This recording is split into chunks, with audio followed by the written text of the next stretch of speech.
Gostaria de agradecer, então, o convite para estar aqui hoje. Estou muito feliz de poder falar para vocês, ver todo o interesse nesse tema que a gente considera muito importante. Eu imagino que, de alguma maneira, ou toca cada um ou, eventualmente, aqueles que vocês amam, né? O problema da depressão. Tá. A ideia é falar um pouquinho sobre como a gente pode lidar com a depressão e, de certa maneira, vencer esse problema, né? Então, perceber que é um problema, que existe, que está aí, que muita gente tem esse problema e de que maneira a gente pode, de alguma forma, lidar com ele e ter uma boa resposta ao tratamento, se sentir bem e, quem sabe, atingir até a cura desse problema tão comum e que atinge tanta gente. Então, vou falar um pouquinho sobre a minha experiência com esse tema. Eu sou médico psiquiatra e desde muito cedo da minha formação eu me interessei pelos transtornos de humor, que são as doenças da afetividade, né? Que é basicamente as doenças que afetam a nossa capacidade de sentir as emoções e de alguma maneira interagir com as outras pessoas. Por conta dessa dificuldade, muitas vezes, em lidar com as próprias emoções, isso leva a pessoa a ter uma série de dificuldades nas relações e causando um prejuízo não só para a própria pessoa, mas também para a família e para todo mundo que está ao redor daquela pessoa, tá? Os problemas de humor, que tem a depressão, a bipolaridade e alguns outros que eu vou comentar aqui hoje, são problemas muito comuns e atingem dependendo do estudo que você for avaliar, de 10% até 15% das pessoas. Então, não é uma coisa tão rara, tá? Então, é muito provável que aqui tenhamos pessoas que sofrem desse problema ou que, pelo menos, conhecem outras pessoas que sofrem desse problema. Esse tema é tão importante que a Organização Mundial da Saúde, ela escolheu o ano de 2017 como o ano, né, como o tema da campanha mundial, né? Todo ano eles escolhem uma doença para trabalhar, para que seja mais conscientizada, e esse ano de 2017 o tema é a depressão, para a gente ter uma ideia de como esse tema é relevante, né? E o Dia Mundial da Saúde, que foi agora o dia 7 de abril, foi celebrado, né, a importância da gente falar sobre esse tema. Essas são algumas imagens assim que representam como a depressão é algo que pode estar presente na vida das pessoas. E ela não escolhe idade, sexo, classe social. Então, qualquer pessoa pode ter problema com depressão. Desde crianças até os adultos, as gestantes e os idosos. A imagem de quem geralmente está num quadro depressivo grave é do fundo do poço, né? Então a pessoa sente que atingiu um momento crítico na sua vida, em que ela não consegue, de alguma maneira, se sentir capaz de realizar suas atividades, conviver com as outras pessoas, e isso é algo bastante desesperador. Eu vou falar um pouco sobre os sintomas da depressão, mas eu acho que essa imagem ela representa bastante como a pessoa deprimida se sente, acuada, né, espremida, eventualmente vendo alguma coisinha lá no final, mas com bastante dificuldade em se sentir bem, principalmente por conta própria. É importante, quando a gente fala de depressão, além de saber que é uma coisa muito comum, ter uma ideia de quais são as manifestações da depressão. Então, alguém que tem depressão, o que essa pessoa sente? O que ela apresenta? Então, a gente, quando está avaliando uma pessoa que está com um problema, a gente tenta procurar sintomas, que é o que a pessoa nos fala, que está sentindo, e além disso observar aquela pessoa e ver alguns sinais. Isso é o que todo médico faz em qualquer especialidade. E os psiquiatras também são médicos, né? É claro que existem outros profissionais, como os psicólogos, assistentes sociais, enfermeiros, que também ajudam muito no tratamento da depressão, mas do ponto de vista médico, e a depressão é uma doença médica, a gente faz uma avaliação a partir desse tipo de sintoma e de sinais. O que a gente observa, então? Os três principais ali de cima são muito fundamentais. Então, a gente vai ver o humor da pessoa. Então, como é que ela está? Como é que está o estado de humor, o estado afetivo da pessoa? Ela geralmente relata que ela está muito triste, muito para baixo, não consegue sentir felicidade. tá? Mesmo a partir de situações em que a pessoa deveria estar feliz. Então, muitas vezes as coisas estão bem, ela está passando por uma situação de vida até razoável e ela não consegue se sentir bem. Claro que a depressão pode surgir a partir de uma situação difícil de vida, né? Mas muitas vezes na nossa vida, mesmo quando a gente está passando por uma situação complicada, acontece um evento, né, que a gente poderia se alegrar e a pessoa deprimida não consegue. E isso é algo que realmente permeia todo momento da pessoa. Durante todo aquele período ela está com esse humor depressivo.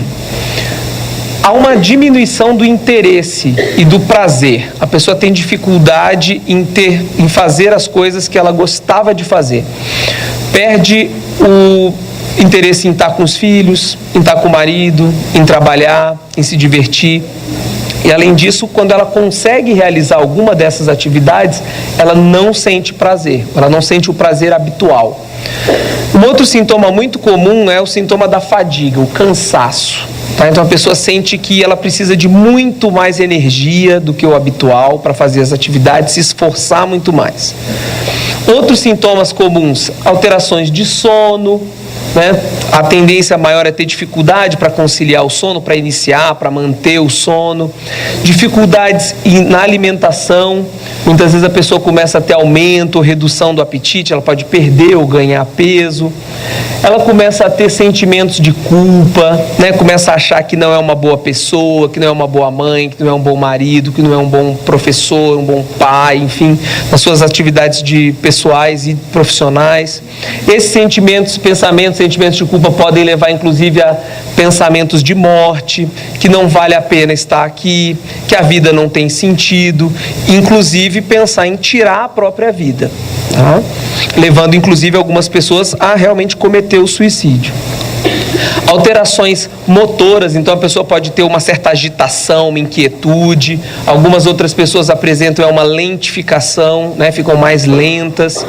E tem muitas dificuldades, muitas vezes, para conseguir se concentrar, alteração de memória e de conseguir realizar suas atividades cotidianas. A gente tem, então, múltiplas dimensões da depressão.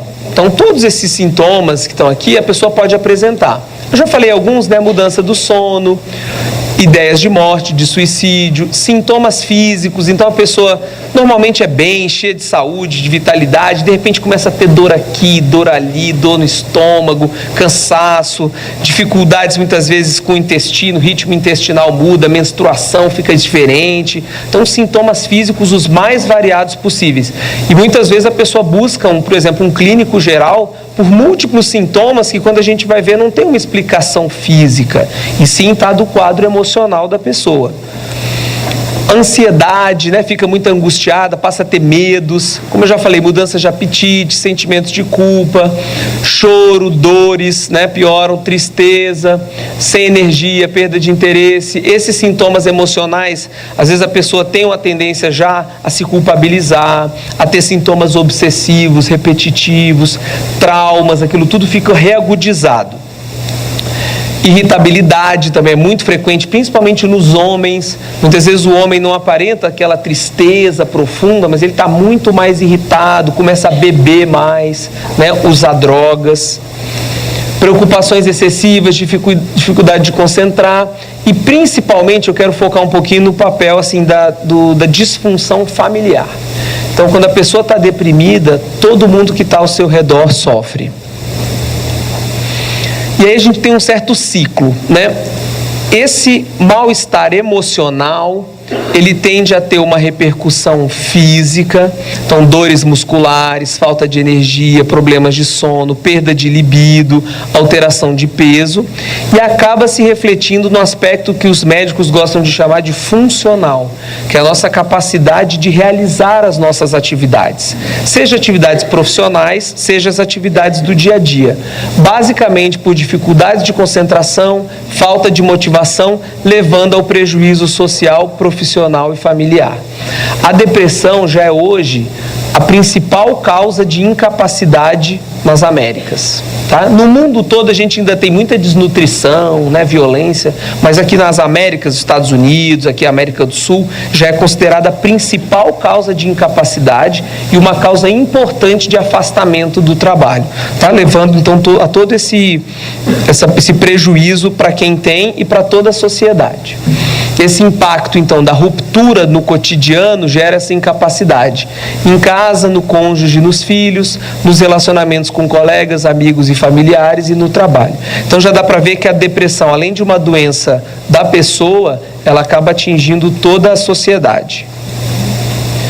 Quais são as causas da depressão? Isso aqui todo mundo sempre quer saber, né? A gente já tem mais de 50 anos de estudo sobre as causas da depressão e a gente já tem várias pistas e vários indícios do que ajuda, né, a desencadear o processo depressivo e perpetuar. O que a gente tem de ideia principal é que são várias causas que geralmente se somam para levar a pessoa a ter um processo de depressão. Talvez a criança que se deprima, o processo seja mais, né, de um jeito, o adulto seja mais um outro tipo de processo, mas é um conjunto de fatores. Quais que seriam esses fatores? Um processo importante é a questão da genética. Tá? O que é isso? Sempre me pergunto, depressão é genético? Em parte, sim. O que quer dizer isso? A depressão é mais comum em determinadas famílias. Então, a gente tem algumas famílias que têm uma predisposição genética maior a apresentar a depressão. Assim como para outras doenças. Tem famílias que têm uma predisposição para o câncer, por exemplo, para as doenças cardíacas, para o diabetes, para a obesidade. Essas doenças mais comuns, todas têm uma causa multifatorial, que é o termo que a gente utiliza, e isso tem uma influência genética. Isso não quer dizer que porque a minha mãe teve depressão, eu vou ter depressão, mas o meu risco é muito mais aumentado. Então a gente tem que prestar mais atenção nessas famílias em que tem história de depressão. A gente descobriu isso a partir de estudos de gêmeos.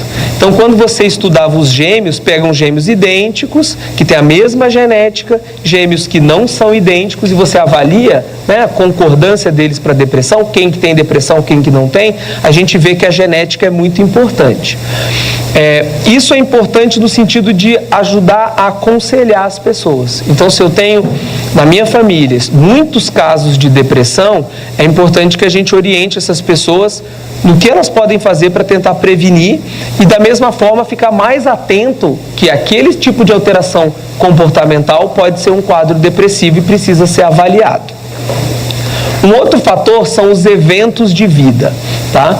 É muito comum que a depressão apareça ou tenha uma outra crise depressiva a partir de situações de vida. E podem ser situações das mais variadas possíveis. As mais comuns são as situações traumáticas, tá? Então, o abuso, a negligência, né, principalmente com as crianças, a violência urbana, as guerras, os eventos individuais de separação conjugal, morte de pessoas da família, doença grave, todas essas situações que são eventos adversos de vida, elas podem aumentar a chance da pessoa, principalmente a pessoa que tem uma predisposição, muitas vezes genética, apresentar o quadro depressivo. Então é muito comum a gente identificar isso. Tem uma situação específica que levou àquela crise. Em alguns casos, a situação é crônica. Então, a pessoa cronicamente passa por essas situações. A gente vocês com certeza devem conhecer histórias de pessoas que tiveram infâncias muito difíceis, com maus tratos, negligência. Muitas vezes essas crianças já vão apresentar os quadros depressivos, mas muitas vezes lá na frente, né, mais na vida adulta, aquele fato do passado vai influenciar a chance da pessoa ter aquele risco. Uma coisa muito importante é, por exemplo, o abuso sexual. Tá? Então, todas as campanhas que a gente faz, né, contra o abuso sexual, a violência em relação às crianças, é uma forma de se prevenir a depressão. Tá? Problemas de saúde e uso de medicações, principalmente, né, já na vida mais adulta. A gente sabe que a pessoa ser diagnosticada, por exemplo, com uma doença crônica, uma doença grave, né? A pessoa diagnosticada com câncer, com uma doença do tipo um diabetes, às vezes uma criança, um diabetes tipo 1, aquele que precisa de insulina, por exemplo. A pessoa muitas vezes começa, a partir de algum problema de saúde, usar algumas medicações que podem levar à depressão, principalmente os corticoides, por exemplo, são medicamentos que se usa para asma, para as doenças reumáticas. A pessoa nunca teve nada, começa a tomar esse tipo de medicamento e passa a apresentar esses sintomas. Algumas outras doenças, como doenças autoimunes, doenças da tireoide, também estão muito associadas aos quadros depressivos. Se essa é a única causa, muitas vezes vai ser um tratamento relativamente simples. A gente vai tratar essa doença ou retirar aquele medicamento e muitas vezes a pessoa vai melhorar. Por isso a importância de se buscar ajuda para definir o que está acontecendo naquele momento. Não tem que. E além disso, uma outra causa muito importante é o uso de substâncias químicas, principalmente o álcool e as drogas, né? Em alguns casos, a pessoa já tem uma tendência depressiva, que é o que a leva a usar as drogas. Porém, a pessoa pode não ter nenhum histórico de depressão e ela começa a utilizar principalmente essas substâncias depressoras, como o álcool, a maconha, os benzodiazepínicos, que são aqueles remédios tarja preta, que muitas vezes os próprios médicos que prescrevem, e a pessoa começa a utilizar essas medicações de forma muito continuada, e isso leva a pessoa a um quadro depressivo, tá? Então é muito importante a gente também avaliar isso, e em muitos casos, se a gente não tratar a dependência química ou aquele uso abusivo de álcool e drogas, a gente não vai ter uma boa resposta do tratamento. Quando então a gente vai ao diagnóstico, eu vou falar aqui muito do diagnóstico médico, muitas vezes não é o médico que a pessoa procura, né? Nós estamos aqui numa instituição religiosa, eu imagino que muitos aqui que façam um trabalho próximo às pessoas, enfim, tenham contato com pessoas que estão deprimidas, enfim, muitas vezes essas pessoas têm um papel fundamental dentro da comunidade para poder ajudar a identificar essas pessoas e levá-los a tratamento, né? Muitas vezes quem faz o primeiro atendimento é um psicólogo, né, um outro profissional de saúde que não o médico, mas assim, a gente defende que a pessoa que está passando por um quadro depressivo tenha uma avaliação médica, já que existem esses outros fatores associados. Então é importante a detecção e o encaminhamento ao tratamento. Muitas vezes não vai precisar tratar necessariamente com remédios, mas é importante que seja avaliado o quadro como um todo. Então a gente vai fazer essa avaliação clínica, em que todos aqueles sintomas, os sinais que eu comentei vão ser avaliados, a pessoa vai contar isso para o profissional vai ver que tipo de sintomas realmente são significativos, se o tempo que a pessoa vem apresentando aquilo também é significativo. Uma coisa é eu estar me sentindo deprimido poucos dias, poucas horas, né? Ou se eu já estou sentindo assim há muito tempo, se aqueles sintomas eles realmente atrapalham a minha vida, ou se não são mais uma coisa passageira, que tem a ver com uma tristeza habitual, que não é doença, tá? Então essa é a importância de um profissional que conheça o problema e possa detectar. A gente geralmente pede alguns exames complementares, não para dar o diagnóstico. Não existe nenhum exame de laboratório, de imagem, que você peça e dê o diagnóstico. Por causa dessa alteração, há depressão. Mas muitas vezes a pessoa está apresentando um problema clínico que justifica o quadro depressivo. E se a gente não corrigir, por exemplo, uma alteração hormonal, na menopausa, por exemplo, é muito comum, alterações da tireoide, problemas de vitaminas em algumas situações, podem levar a esses quadros depressivos, e é importante a gente dar esse diagnóstico. A gente vai avaliar a presença de outros problemas médicos que estão acontecendo. Pode ser um princípio de uma demência, por exemplo, a depressão. Pode ser uma alteração neurológica, principalmente os quadros neurológicos, né? O Parkinson, outras doenças desmielinizantes, que são aquelas doenças que a gente ouve falar da esclerose múltipla, da esclerose lateral amiotrófica. São doenças neurológicas que a gente precisa ver se o paciente tem sintomas daqueles, né? Pode ser uma manifestação inicial.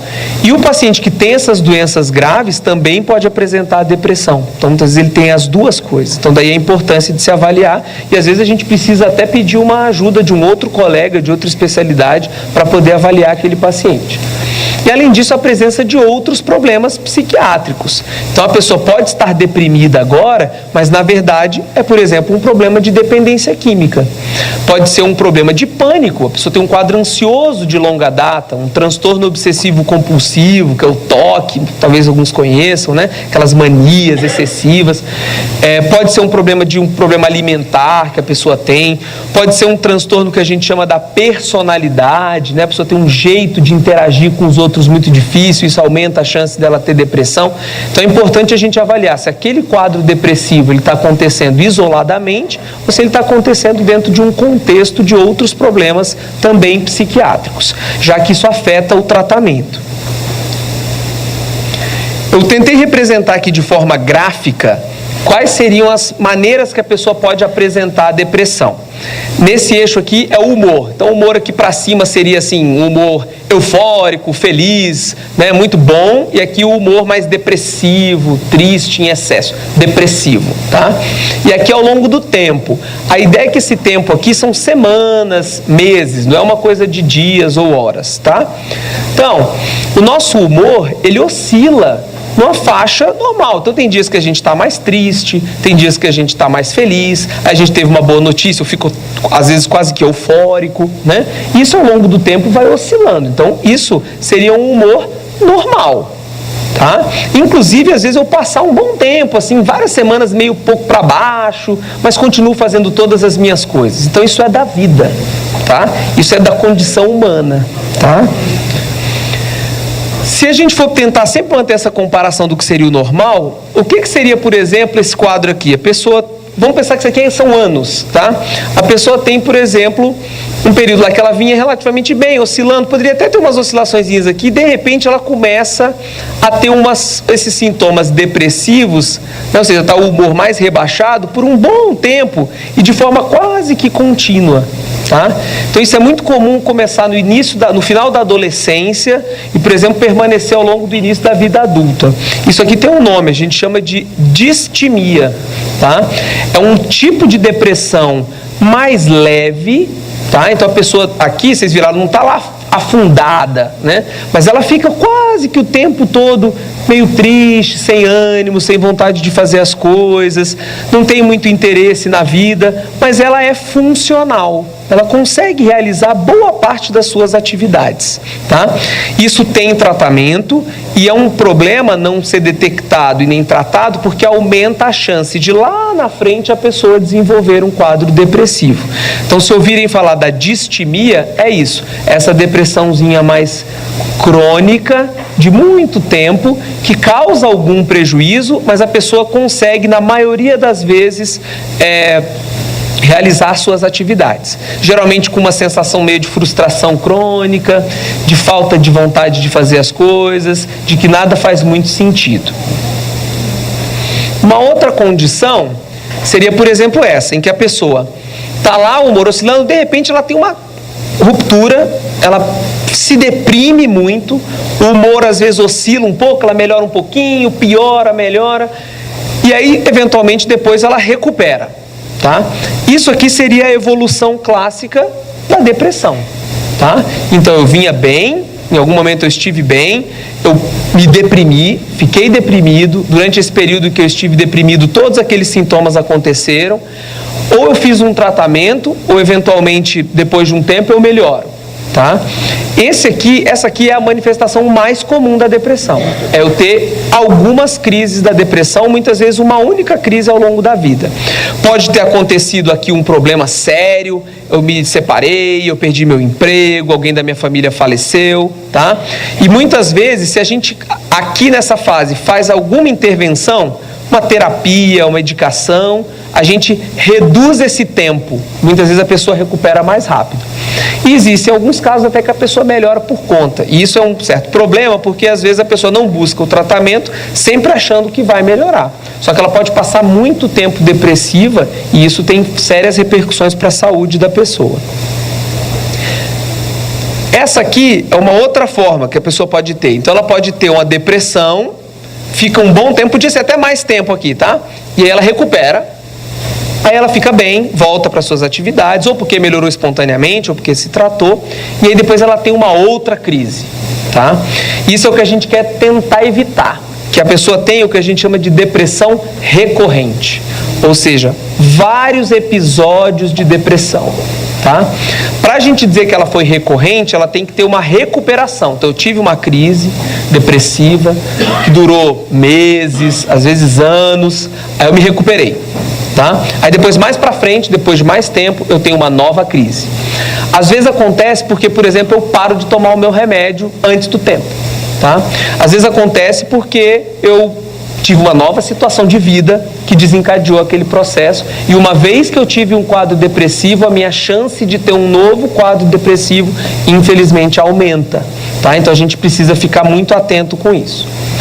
E a última forma que eu queria mostrar para vocês, que seria a pior de todas, é a pessoa ter a depressão crônica, tá? Que é a pessoa se deprimir e permanecer deprimida por muito tempo, ou porque ela não se tratou, né? Ou porque, infelizmente, a doença dela é de difícil tratamento e a gente usa as medicações, usa a psicoterapia e a pessoa não melhora, tá?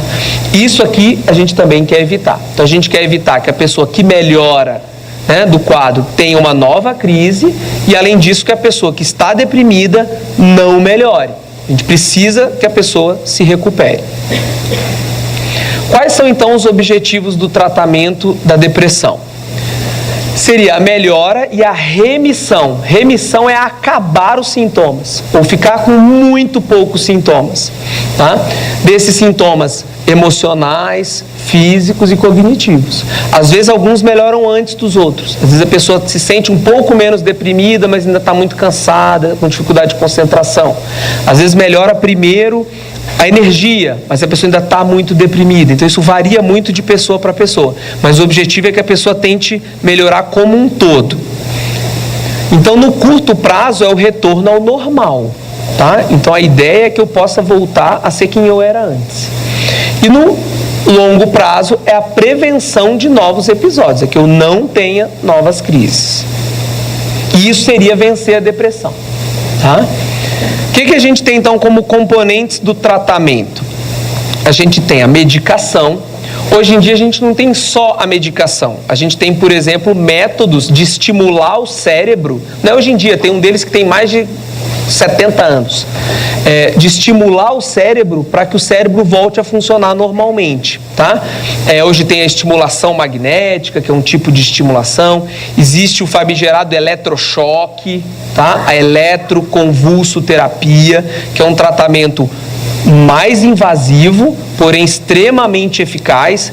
E eu acho importante eu poder falar para uma plateia de leigos, vamos dizer assim, né? Porque existe muito estigma sobre esse tratamento, mas muitas vezes é um tratamento extremamente eficaz que pode ajudar muito as pessoas. Infelizmente ele é pouco disponível, não tem na rede pública, e alguns pacientes têm que ir até para fora do estado. Aqui em Brasília agora até tem, mas sempre foi muito difícil o acesso. Em alguns casos dramáticos é o que salva a vida da pessoa, tá? Mas mais usualmente o que a gente utiliza são os medicamentos.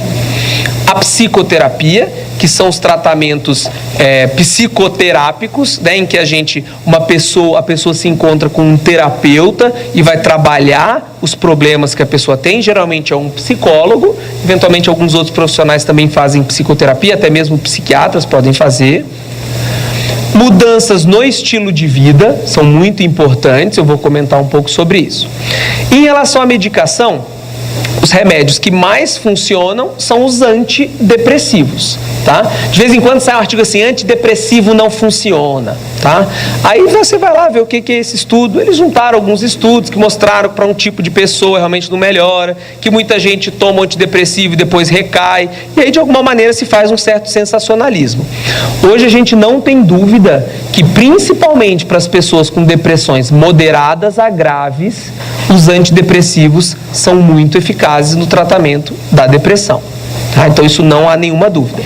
Em alguns casos a gente usa outros tipos de medicamento, uns que a gente chama de estabilizadores de humor, que são mais usados para os bipolares, mas podem ser usados em alguns casos de depressão, indutores do sono, os antipsicóticos, que são medicamentos tradicionalmente usados na esquizofrenia, mas que em alguns casos de depressão, inclusive tem pessoas que têm depressão com delírios, alucinações, e aí a gente precisa usar esse tipo de remédio também.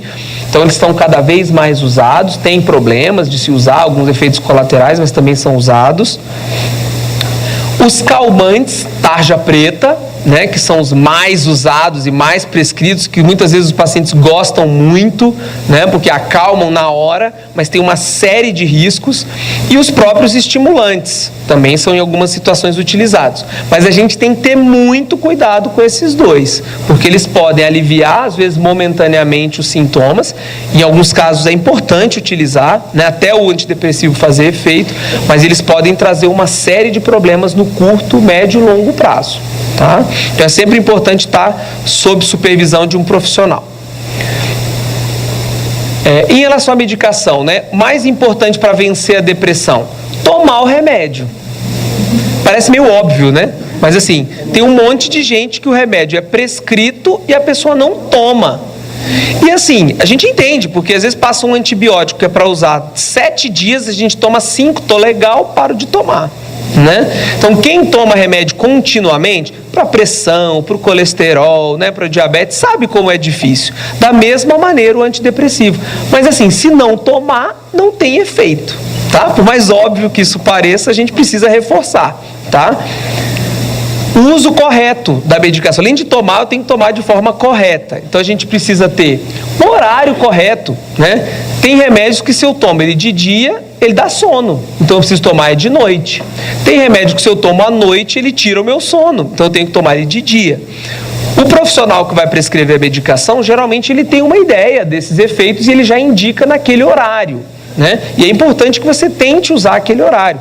Se não está dando muito certo, aí você conversa com a pessoa e diz, olha, eu estou tomando de dia e estou morrendo de sono, então preciso de alguma coisa. Aí pode se trocar, mudar, enfim, fazer algum ajuste, tá? E se você não comunicar ao profissional que está te atendendo, ele não vai ter como adivinhar. Então é importante essa comunicação.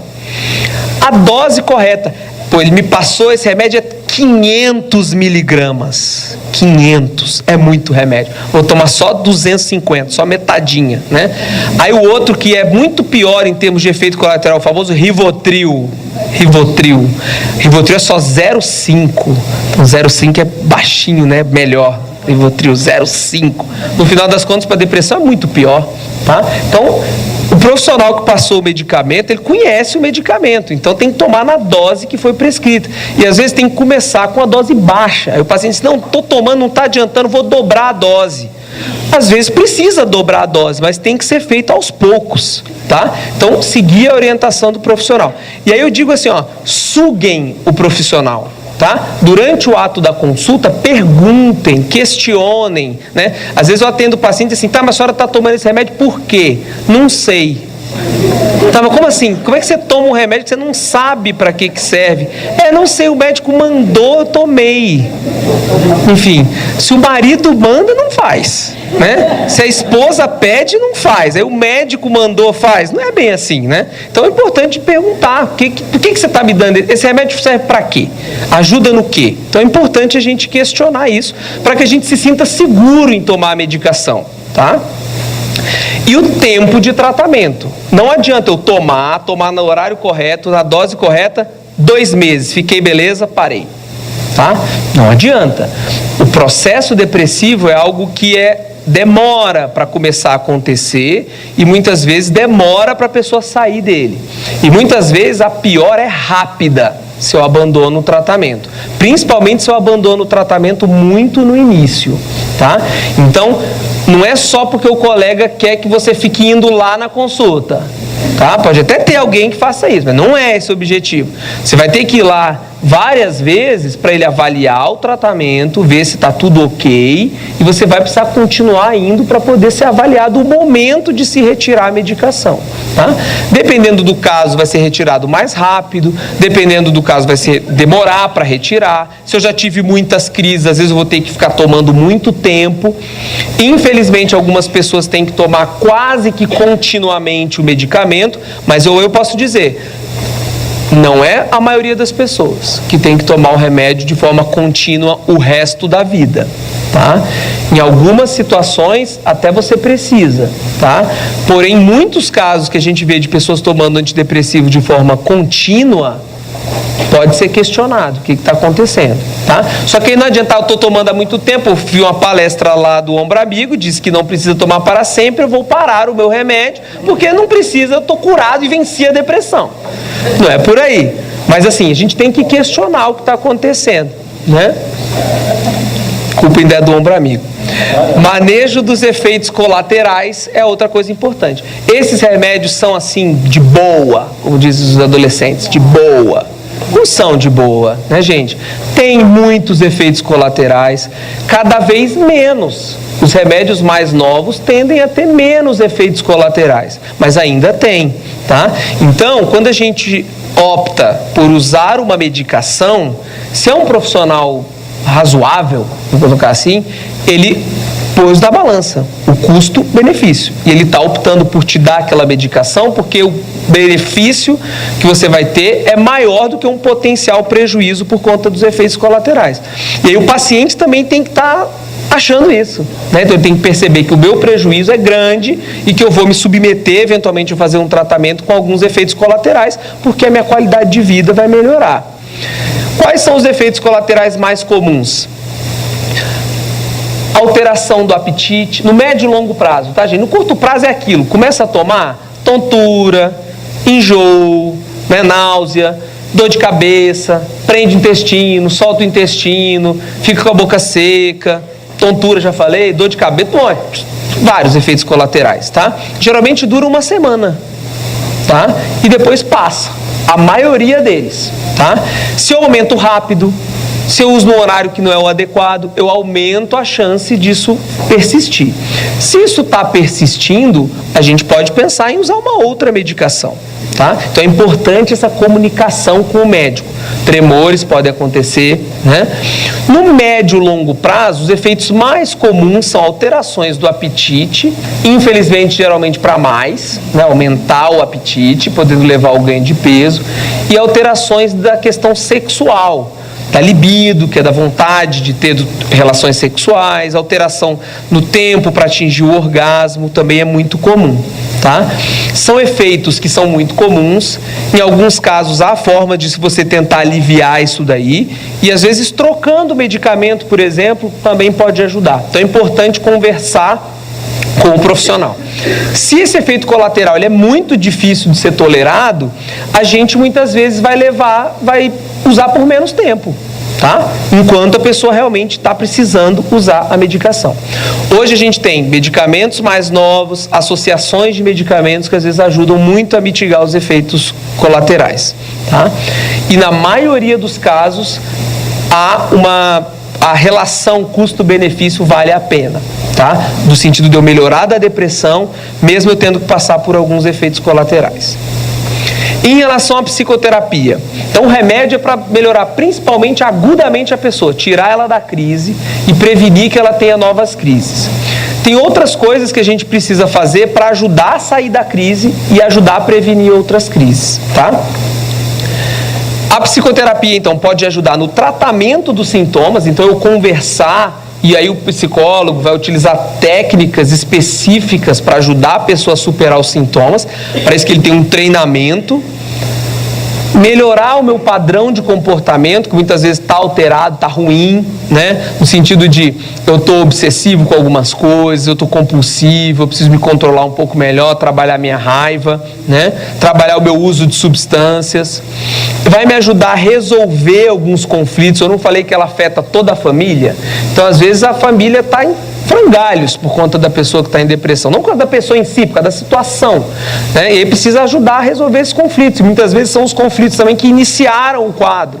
Então, trabalhar com isso, e algumas vezes a gente vai precisar trabalhar toda a família, não só a pessoa, tá? Ela pode ajudar a atenuar alguns traços de personalidade. Então, pessoas que são muito impulsivas, muito dramáticas, muito queixosas, muito autocentradas, né? Isso tudo dificulta a relação com as outras pessoas. E aí, se eu estou deprimido, piora ainda mais. Então, muitas vezes a psicoterapia vai ajudar nesses outros aspectos que o medicamento é muito limitado. E para isso a gente tem diversas abordagens, tá? As terapias mais comuns utilizadas são aquelas baseadas na psicanálise, tá? Que foi a primeira psicoterapia desenvolvida, né? Junto com a comportamental. Então, várias dessas abordagens são eficazes no tratamento da depressão. Tem algumas que são mais específicas para os sintomas. Então, a terapia interpessoal e a cognitivo-comportamental são um pouco mais específicas para os sintomas da depressão. Então, às vezes, para ajudar a pessoa a sair mais rápido, algumas abordagens, às vezes o terapeuta até é de uma linha, mas ele utiliza algumas ferramentas dessas duas linhas para poder ajudar a pessoa a sair da depressão. Mas para trabalhar isso tudo aqui, várias abordagens podem ajudar. Tá? Então, uma coisa que é muito importante é a empatia que eu desenvolvo com o meu terapeuta. Tá? Então, é importante que eu faça essa terapia com alguém que eu gosto, que me ouça, que não me julgue o tempo inteiro, mas que também não fique só passando a mão na minha cabeça. Tá? Então, é importante que seja um trabalho mesmo para melhorar todos esses aspectos.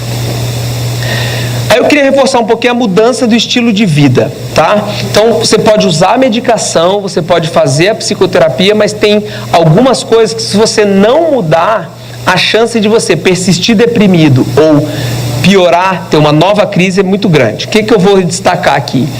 Drogas, álcool, incluindo estimulantes tipo tabaco, cafeína, tá?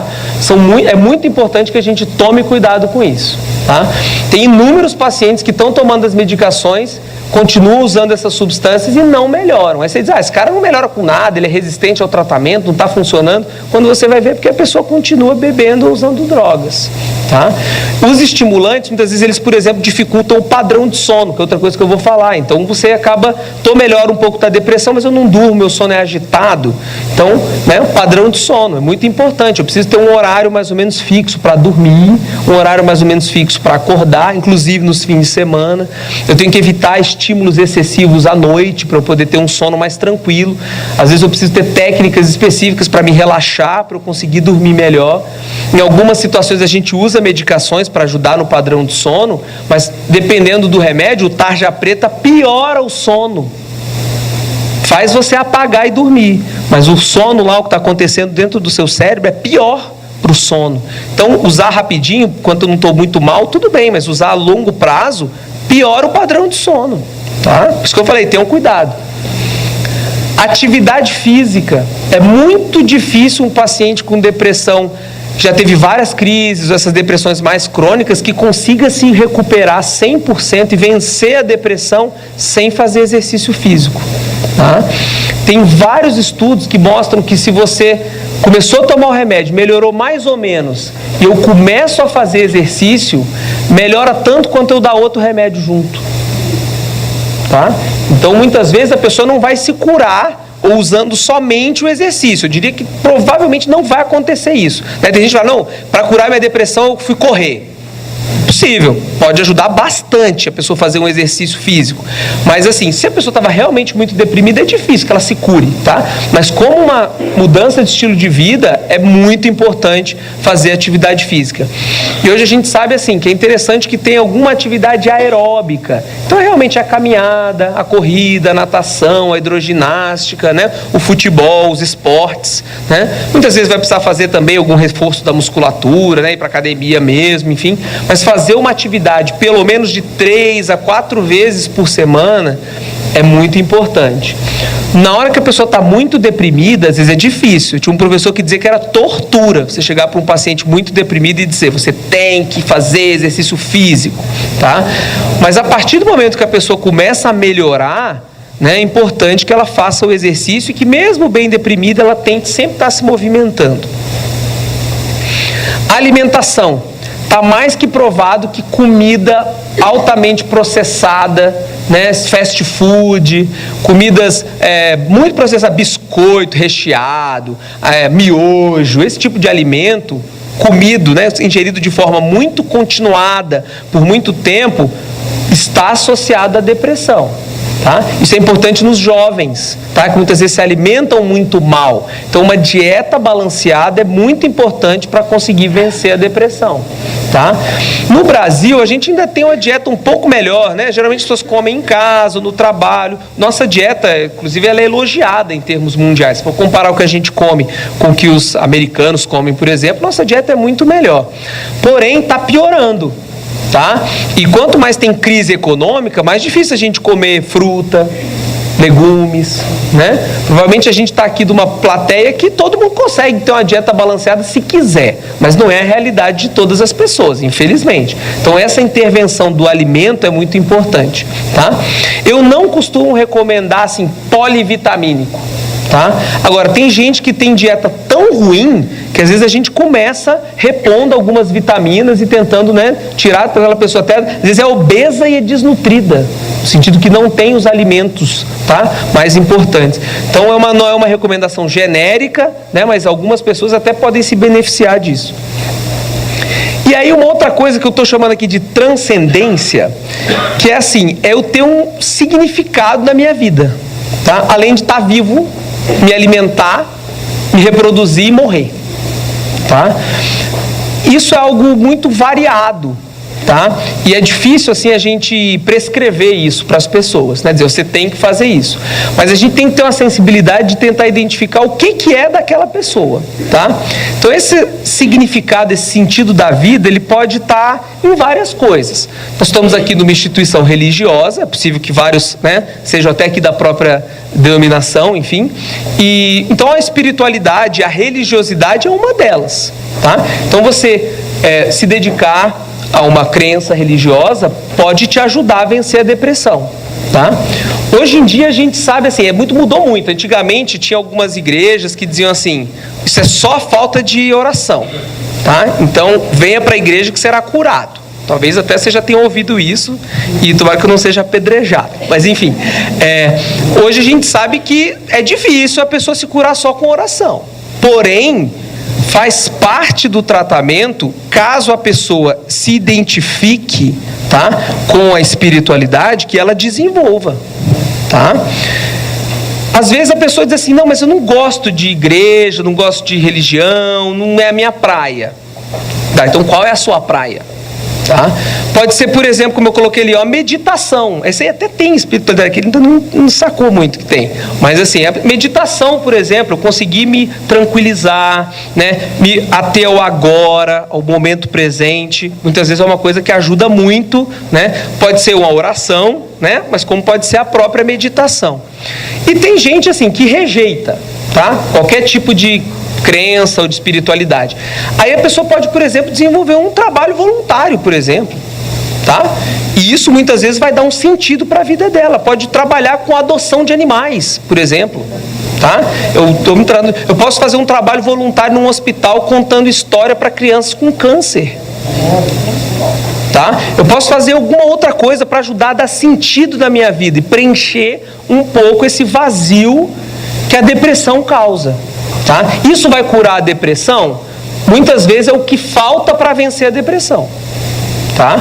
Então cada um tem que buscar o que preenche a pessoa, tá? O outro vai ser esporte. Eu estou fazendo esporte, então não tem só atividade física, mas eu junto, eu sou do grupo do WhatsApp, chamo todo mundo para pelada, e a gente vai, depois a gente sai, faz o happy hour, né? Então buscar um sentido da vida além. Não vamos nascer, crescer.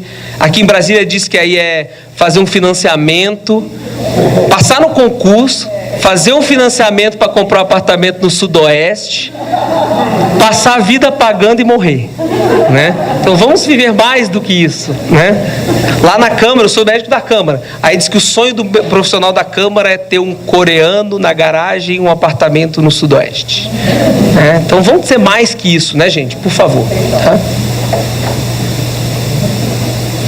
E aí a gente vai tentar sair do fundo do poço, tá? E tentar encontrar a luz no fim do túnel. Então eu espero que a gente possa ter, né, de alguma maneira, trazido um pouco de informações com vocês.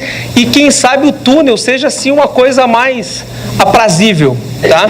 E que a gente consiga, assim, sair dessa ideia, e que é muito presente para quem está com depressão, de que não tem saída, de que eu não vou melhorar, de que eu destruí a minha vida e a das pessoas que estão comigo, tá? E de que talvez, se eu conseguir ir buscar ajuda, ter apoio das pessoas que estão comigo e seguir as orientações. Tudo isso que eu falei aqui, gente, eu não botei nenhuma referência, tá? Bibliográfica dos estudos. Tudo isso que eu falei aqui tem centenas de estudos, tá? Dizendo tudo isso aqui que eu falei. Então isso é o que a medicina, a psicologia pode ajudar vocês, tá? Desde que a pessoa tome a decisão de se ajudar, tá? E de buscar o apoio.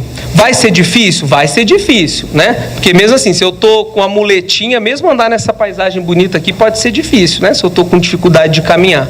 Mas a gente pode, pelo menos, tentar mudar um pouco a perspectiva e realmente, com o apoio dos profissionais e da família, vencer a depressão, tá? Depressão tem cura? Me perguntam sempre isso, né? Eu digo, depende. Tem casos em que tem cura, tá? Tem casos em que não tem uma cura, mas tem um controle muito bom. E, infelizmente, tem casos que tem muita dificuldade. E aí, esses casos, que na verdade não são a maioria, não diria que são a minoria, não, tem uma quantidade razoável de pessoas que têm dificuldade de se recuperar.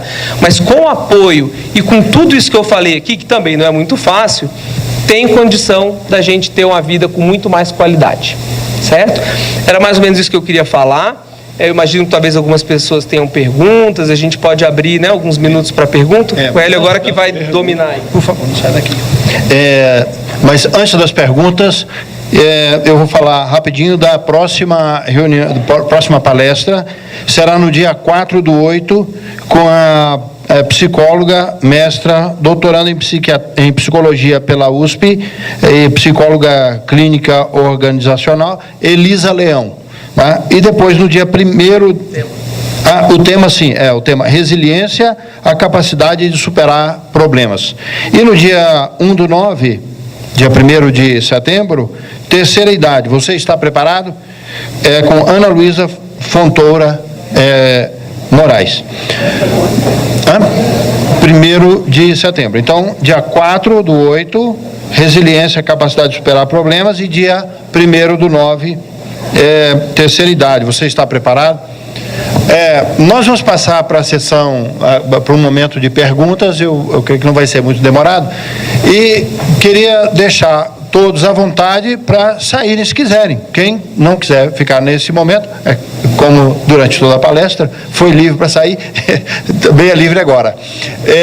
Eu só pediria que, se alguém for sair, saia discretamente, por favor, para não não tumultuar o ambiente. Tá certo? Então, o doutor Fabiano vai responder algumas perguntas e fique à vontade. 1, 2. 1, 2, então. Ele vai cuidando aí na ordem. A senhora quer falar no microfone? Escrever no papelzinho, né? Isso aqui mesmo. Meu nome é Madeleine. Todo mundo na família tem, todo mundo aqui e fora daqui, tem alguém com depressão ou próximo a ficar depressão na família. Tenho certeza que todo mundo, principalmente por esse mundo louco que nós vivemos, nessa vida odierna, maluca, trânsito louco, violência, políticos corruptos e outros, isso ajuda a trazer depressão. Mas tudo isso maravilhoso que o senhor explanou. Mas eu fico pensando e quero tirar essa dúvida, se tudo isso só é possível se o paciente quiser. Se o paciente não quiser, não tem outro meio, doutor, internar compulsoriamente, o que fazer? Porque eu tenho uma pessoa na família que já se gastou muito, e a pessoa, meu ex-marido, a pessoa não quer tomar medicação, a pessoa acha que não tem depressão, a pessoa acha que os médicos são enganadores e perturba tremendamente, não mais a mim, diretamente, mas indiretamente perturba muito ainda. O que fazer com um paciente desse que atanasa, entre aspas, a vida dos filhos, e nós, todos nós, os filhos, principalmente os netos, queriam a cura dele? O que fazer com um paciente tão resistente desse? Queria que o senhor explanasse isso. Muito obrigada. Obrigado pela excelente pergunta. É um desafio para todo mundo, tá? Assim como, por exemplo, o dependente químico que não quer se tratar, não quer parar de usar drogas, né? A depressão até poderia ter um pouquinho mais de vantagem em relação à dependência química, porque às vezes é um processo agudo que se instala e, teoricamente, se você internar uma pessoa e fazê-la tomar o remédio, ela pode até melhorar agudamente, tá? Às vezes se recupera, enfim, né? Mas é muito difícil, porque tem como você forçar alguém a ingerir medicamentos, tá? Não tem como você forçar alguém a fazer uma terapia, até porque a terapia não vai funcionar se não tiver motivação, tá? Então, geralmente, o que a gente tenta fazer é motivar a pessoa, informá-la e motivar. E tentar, às vezes, trabalhar a família. Já tive inúmeras situações em que a pessoa veio com esse problema e a gente começou a tratar a família. O seguinte, a repercussão, né? Porque, geralmente, uma pessoa que tem um quadro assim, às vezes não é só a depressão. Às vezes ela tem, algumas características do jeito dela, que já são difíceis. Às vezes tem um temperamento forte, enfim, né? E aí você começa a tentar trabalhar a família para a família poder mostrar para essa pessoa o prejuízo que ela está causando para todo mundo, tá?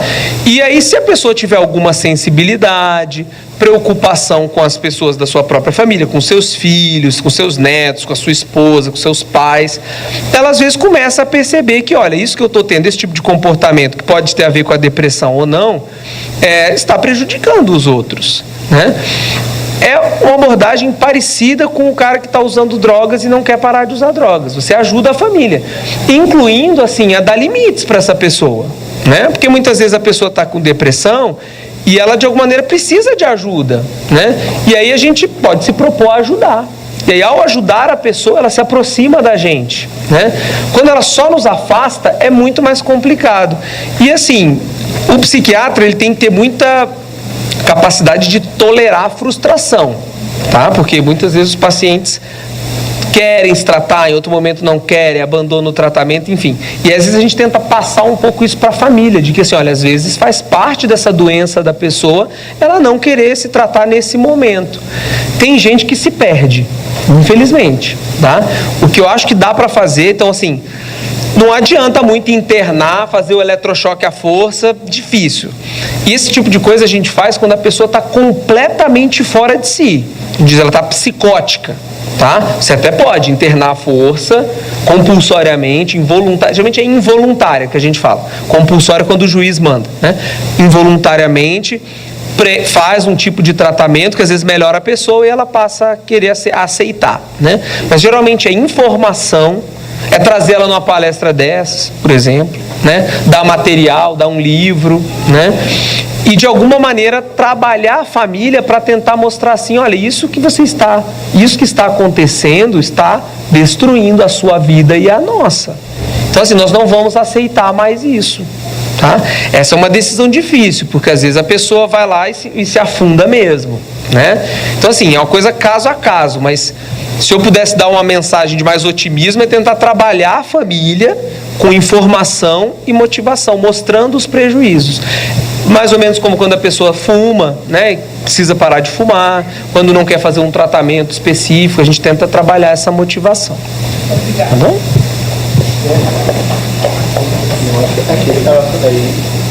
Tem esse outro aí, né?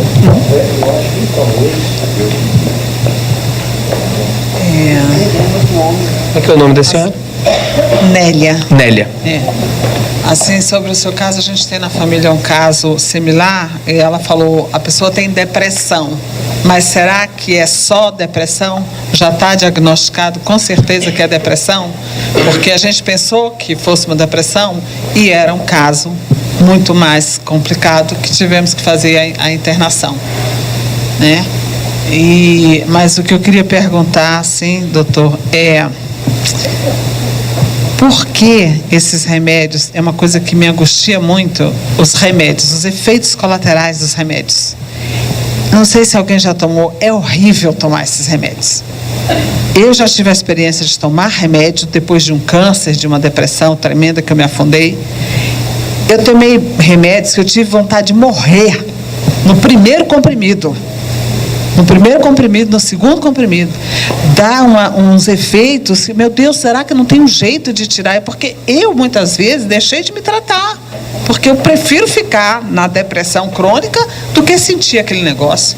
A tontura, o enjoo, é uma sensação esquisita. É uma sensação de pavor. E agora eu estou com a filha e 2 sobrinhas no processo de depressão, está com o psiquiatra, tomando tudo.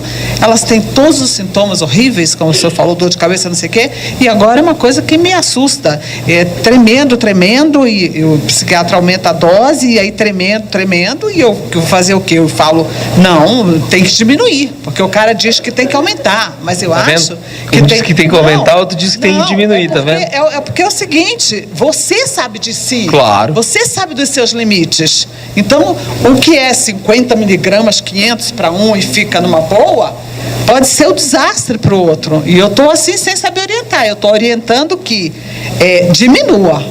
Observe os seus limites e vá devagar. Porque começa com 25, depois para 50, depois pula para 150, e aí você fica apavorado, porque você não sabe como ajudar. E uma outra coisa que eu queria ver é o seguinte, assim, como é que a gente consegue detectar, porque eu tenho medo, como acontece a história do suicídio, a gente tem medo. Muitas vezes a gente já ouviu casos. Eu fui diretora do CNPq de saúde e a pessoa estava parecendo que estava indo bem e foi lá e se matou. E a gente fala, meu Deus, tem casa, tem comida, tem uma excelente vida, viagens, teve uma infância maravilhosa, uma família razoavelmente estruturada, porque estruturada é difícil, eu não falo. Mas, e você não sabe o que fazer, então isso é muito angustiante. Porque às vezes você fala assim, eu vou para lá, vou para sua casa, quer que eu durma com você, tá bem? Aí uma hora fala, não, eu não estou bem, vem. A outra hora fala, não, tá tudo bem, não vem. Aí você fica nesse desespero, a família. Será que vai acontecer alguma coisa? Será que está bem mesmo? Será que está dando conta? Será que está só dizendo que dá conta e não dá conta? Entendeu? É complicado. Então, meus doutorados não resolveram, não. Desculpa, só um minutinho. Só para facilitar, por favor, faça uma pergunta por escrito, que a gente lê aqui a pergunta, tá bom? É só para agilizar mais um pouquinho. Tá, tranquilo. Então, em relação às medicações e do suicídio. As medicações, a gente tenta, a partir do quadro clínico, tentar ver que medicação é melhor para aquele paciente. Infelizmente, as pessoas têm respostas, às vezes, que a gente não espera. Tá? Como é que é a maneira de tentar aliviar um pouco isso? É utilizar doses pequenas, tá, da medicação, no início da medicação, e ir aumentando devagar. Se a pessoa é idosa, mais ainda. Tá? Então, às vezes eu brinco que é homeopático. Às vezes o remédio que tem gotas é até melhor, porque você começa com as gotinhas e vai aumentando aos poucos. Não são todos os remédios que têm gotas, então nem sempre dá para fazer isso. E aí eu acho que o que é importante é você ter uma boa relação terapêutica com o médico. Tá? Então o paciente precisa comunicar ao médico o que está acontecendo. E o médico precisa ter sensibilidade para detectar algo que é passageiro ou algo que está realmente prejudicando o paciente.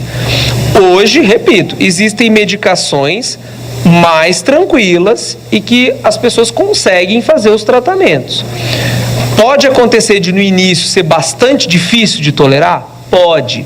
Para isso que às vezes se afasta as pessoas do trabalho. Nós vamos começar a fazer um tratamento, por exemplo, porque tem a sonolência, tem o enjoo. Então, às vezes, é uma questão de se comunicar com o profissional e dizer assim, olha, não estou bem com essa medicação, certo? O que está acontecendo? Isso. Então, vamos tentar aliviar, vamos reduzir um pouco a dose. Vamos usar várias vezes ao dia, né? Vamos ir mais devagar. Eu falei para você aumentar a cada 3 dias, aumente a cada 7 dias, né? Como forma de tentar diminuir os efeitos colaterais. Infelizmente, não existe nenhuma medicação que não tenha efeitos colaterais, tá? Seria bom se eu pudesse, de alguma maneira, dizer que tem, mas não tem, tá? Em relação ao suicídio, Mais de 90% das pessoas que cometem o suicídio têm algum transtorno mental. Mais de 90% das pessoas que cometem o suicídio têm algum transtorno mental. Os mais comuns são os transtornos de humor, a depressão, a bipolaridade, a distimia. Geralmente o distímico fica mais depressivo e aí comete o suicídio. E o uso de drogas. Tá? Alguns transtornos de personalidade também aumentam muito o risco da pessoa cometer o suicídio.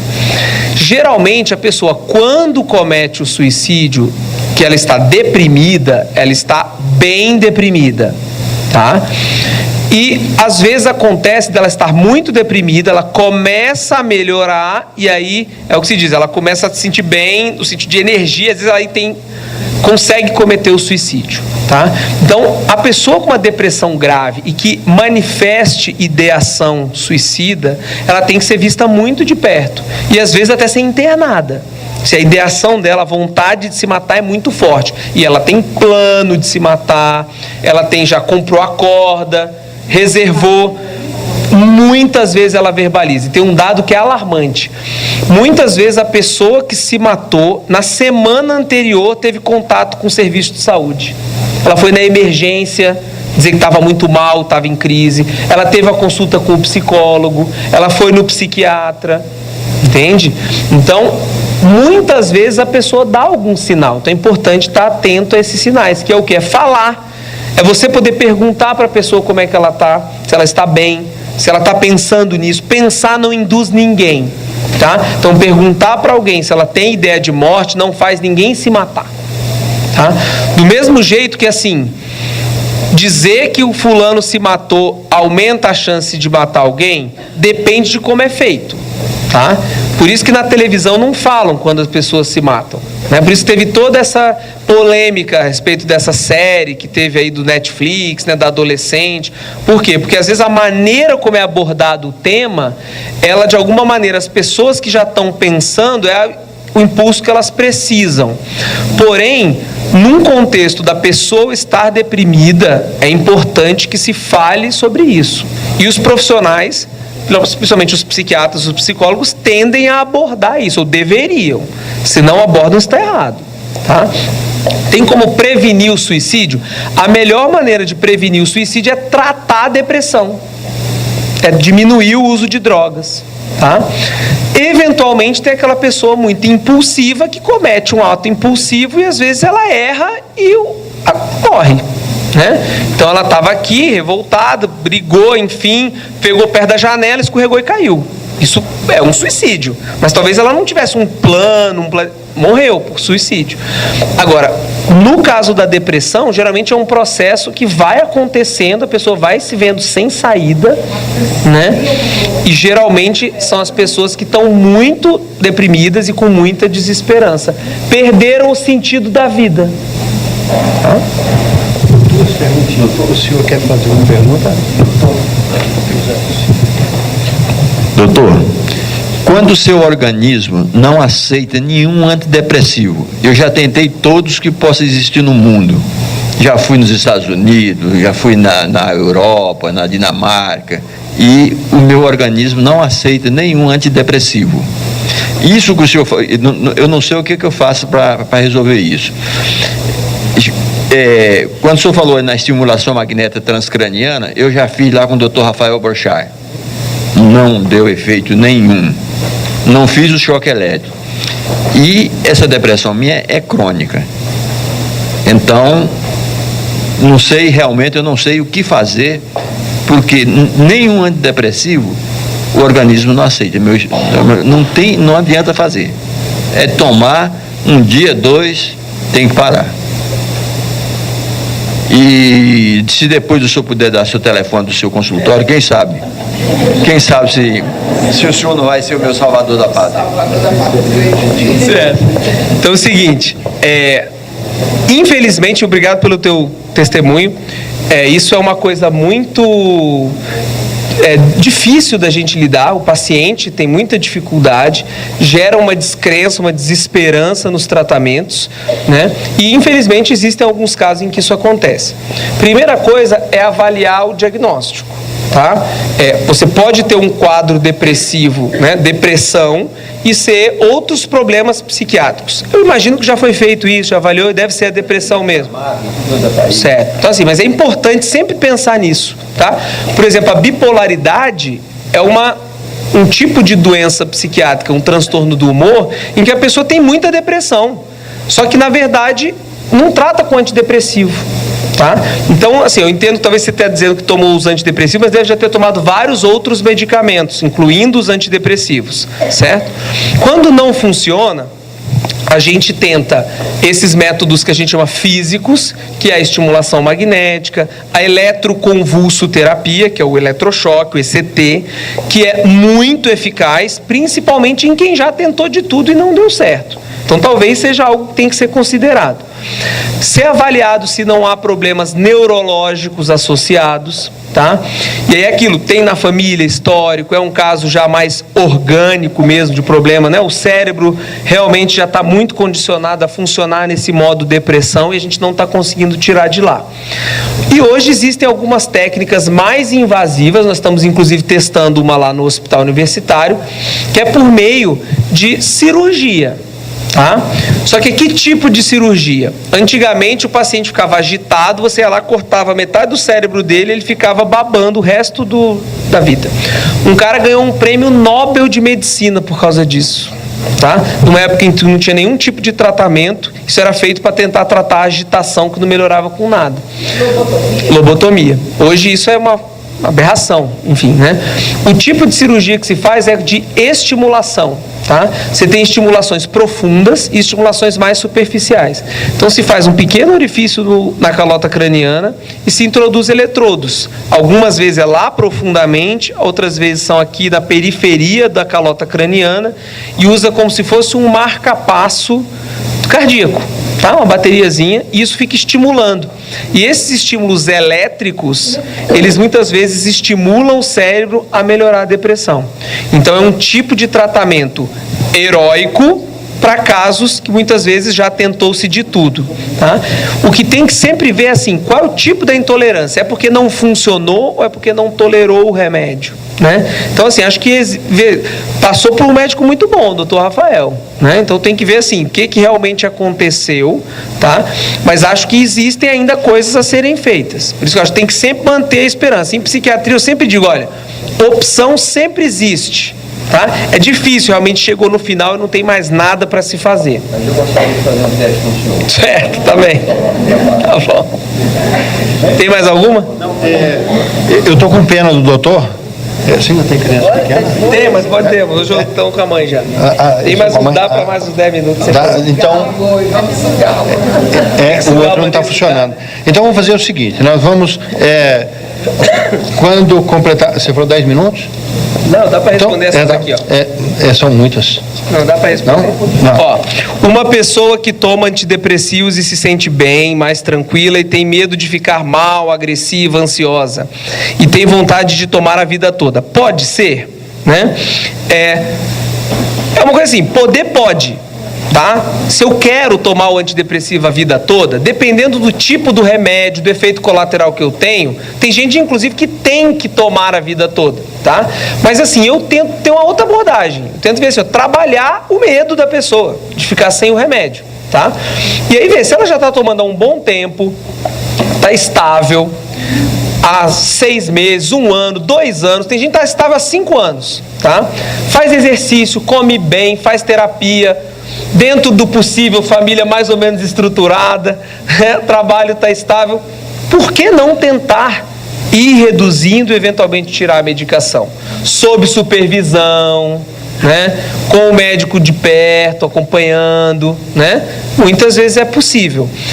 Tem pacientes que às vezes a gente tenta fazer isso e aí ele recai. E às vezes aí o paciente começa a falar, não, doutor, não dá. Já tentei 2, 3 vezes, todas as vezes eu pioro, e o remédio eu estou levando ele aqui numa boa, não quero parar. Ok, tá? Não existe, já tem mais de 50 anos que se usa antidepressivos. Não tem nenhum estudo que mostrou assim, tomar antidepressivo por décadas destrói o cérebro. Não existe isso, tá? Pelo contrário, mostrou que tratar a depressão principalmente a depressão crônica, isso preserva o cérebro.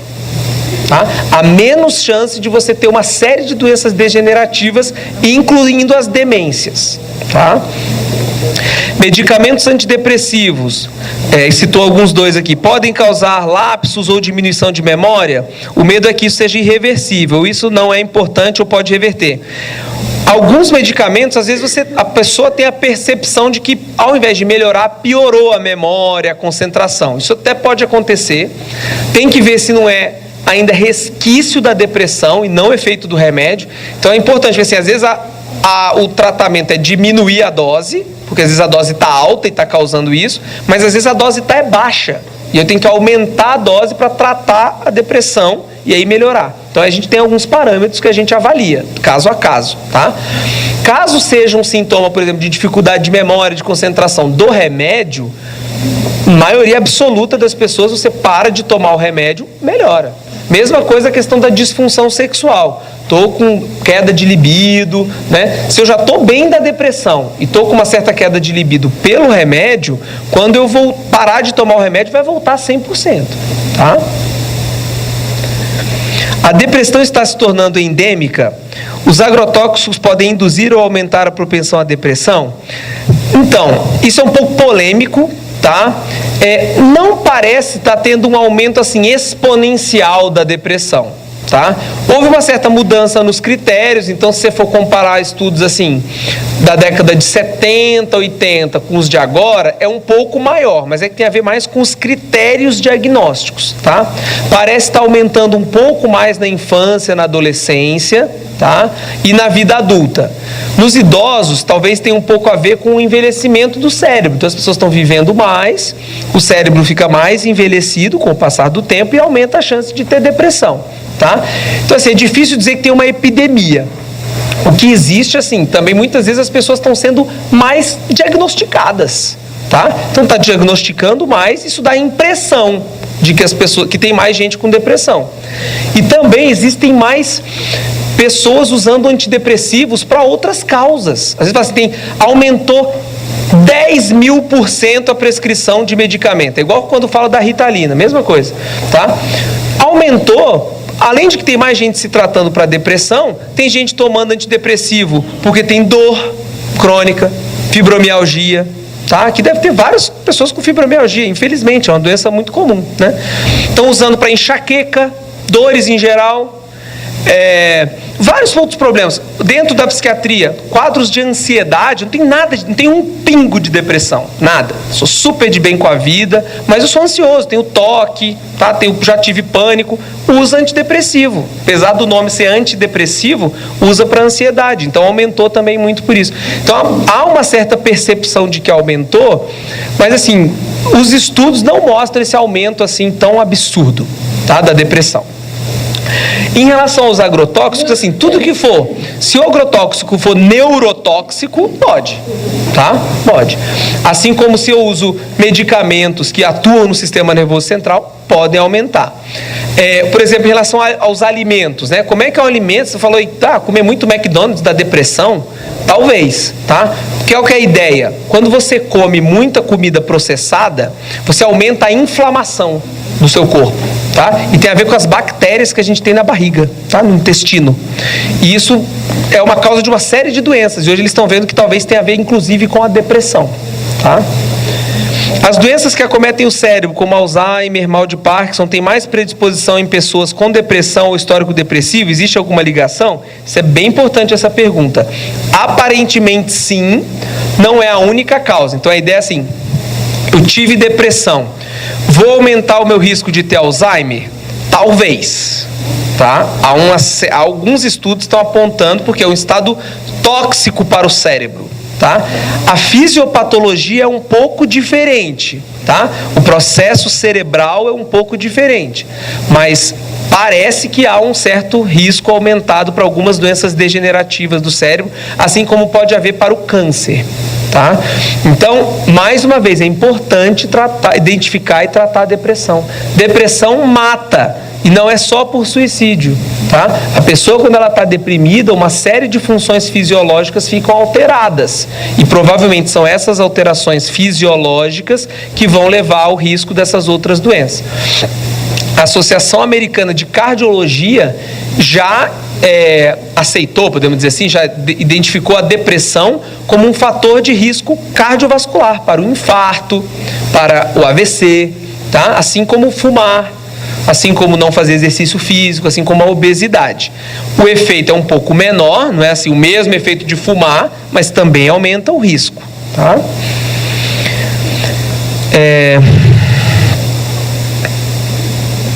Essa é boa. Tomo sertralina há 2 anos. Minha psicóloga falou que meu médico deve fazer desmame, mas ele não quer e ele mesmo toma a mesma medicação que eu tomo. E tomo tantos miligramas e engordei 15 quilos. Então, é caso a caso. Claro que se eu sou um médico que toma aquele remédio, talvez eu vou ter uma paixão pelo remédio e não vou querer parar. Sertralina. Tá? Que é o sertralina, Zoloft. Agora tem várias marcas, não pode ficar falando marca comercial. Não, sertralina. Então, assim, talvez valha uma segunda opinião, né? Enfim, ver se é por aí mesmo. Mas é aquilo, é caso a caso. Se eu já estou tomando a medicação há um bom tempo, estou estável, né? Aqueles fatores que poderiam estar associados a a mais recaída, eu não me senti bem, estão sob controle. Na maioria dos casos vale tentar, né? Tá tomando 200 miligramas, não pode parar de jeito nenhum de uma vez, tá? Vai ter todos esses efeitos colaterais no dia seguinte, tá? Talvez a recaída depressiva não vai acontecer no dia seguinte, mas os sintomas físicos e uma potencial recaída mais na frente, depois de algumas semanas, é bem possível, tá? E aí você estraga a retirada da medicação. Podia ir tirando aos pouquinhos, fazendo um desmame, que é a palavra que a gente usa, né? Para reduzindo a dose, e às vezes não dá certo por causa disso, tá? Então acho que vale conversar aí com outro psiquiatra que não tome a sertralina. Não que os psiquiatras não tomem, muitos tomam, muitos psiquiatras têm depressão e precisam se tratar. E se não estiverem se tratando, não vão conseguir melhorar, né? Eu acho que já... Diferença entre depressão, toque e ansiedade. Depressão é um distúrbio do humor. Então você vai ter o humor alterado. Então vou ter tristeza, desânimo, perda de interesse, falta de vontade de fazer as coisas, todos aqueles sintomas, tá? Tristeza profunda, melancolia. Ansiedade se a gente for tentar resumir, é uma preocupação excessiva, tá? Ela pode ser uma preocupação excessiva, e aí tem a questão afetiva e cognitiva. Eu fico preocupado, o tempo todo me antecipando, angustiado, sem motivo, ou eu faço um pequeno motivo, uma coisa muito grande, tá? Ansiedade é normal, faz parte da vida, sem ansiedade a gente não vive, tá? O problema é quando ela se torna patológica. Quando ela se torna patológica, a gente tem sintomas claramente patológicos da ansiedade. Então, muitas vezes eu vou para o lado do pânico, então eu tenho uma crise aguda de ansiedade em que eu acho que eu vou morrer, perder o controle, ficar louco, vários sintomas físicos, estou morrendo, preciso ir no hospital, tá? Isso, por exemplo, de uma maneira geral, é o pânico. Eu posso ter essa ansiedade que é normal, ela fica muito intensa e o tempo todo. Isso a gente chama de ansiedade generalizada, muito comum com a depressão, tá? Vem as duas coisas juntas. Existe o estresse pós-traumático, então eu sofri uma violência muito intensa e eu começo a apresentar quadro de ansiedade forte, pensamentos intrusivos, sonhos, né? Não passo mais aquele lugar que eu fui assaltado, um outro tipo de transtorno de ansiedade, preocupação. E o toque, que é assim, o toque é o mais divertido, no sentido que as pessoas, né, que tem toque, chama atenção, vê como é que é, todo mundo quer saber, são as manias, né? Os pensamentos e as manias. Então o paciente geralmente tem uma ideia de que está contaminado, ele vai lá, lava a mão para diminuir aquela contaminação. E aí quando ele vê, ele está refém daquele ritual, né? Então tem os pensamentos e os rituais, que podem ser os mais variados possíveis. É considerado um quadro de ansiedade também. Todas essas doenças podem vir juntas. Às vezes a gente vai avaliar o paciente, ele está com sintomas de toque, tem pânico, ansiedade generalizada e depressão. Então ele tem 4 doenças? Não necessariamente, ele está com um sofrimento agudo que está se manifestando de uma maneira um pouco mais variada, né? Mas tem casos que você só tem um desses diagnósticos. E é importante avaliar. O tratamento é similar, geralmente é feito com os antidepressivos e com a terapia também, tá? Mas a ansiedade é mais a preocupação e a depressão a alteração do humor. O Hélio quer terminar antes de mim.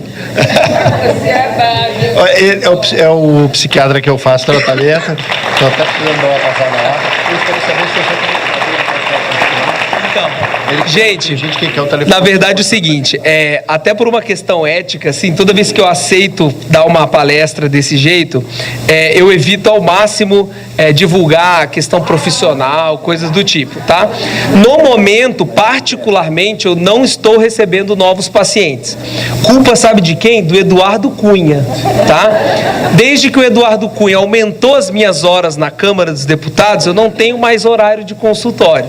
E eu ainda faço esse trabalho voluntário lá no HUB, que muito me satisfaz. Então, realmente, assim, eu não tenho nem condições de receber novos pacientes. A gente tem um ambulatório no Hospital Universitário que atende o SUS e os pacientes todos são referenciados para o Hospital Universitário. Então, a pessoa vai no posto de saúde, é feito o encaminhamento, tem a central de regulação. Quando é bipolar, depressão grave, vai lá para o nosso ambulatório. Agora, a gente tem, se alguém quiser tirar dúvidas, eu estou à disposição para tirar dúvidas e eu posso indicar colegas da minha confiança, enfim, que podem ajudar vocês, sem nenhum problema. Tá bom?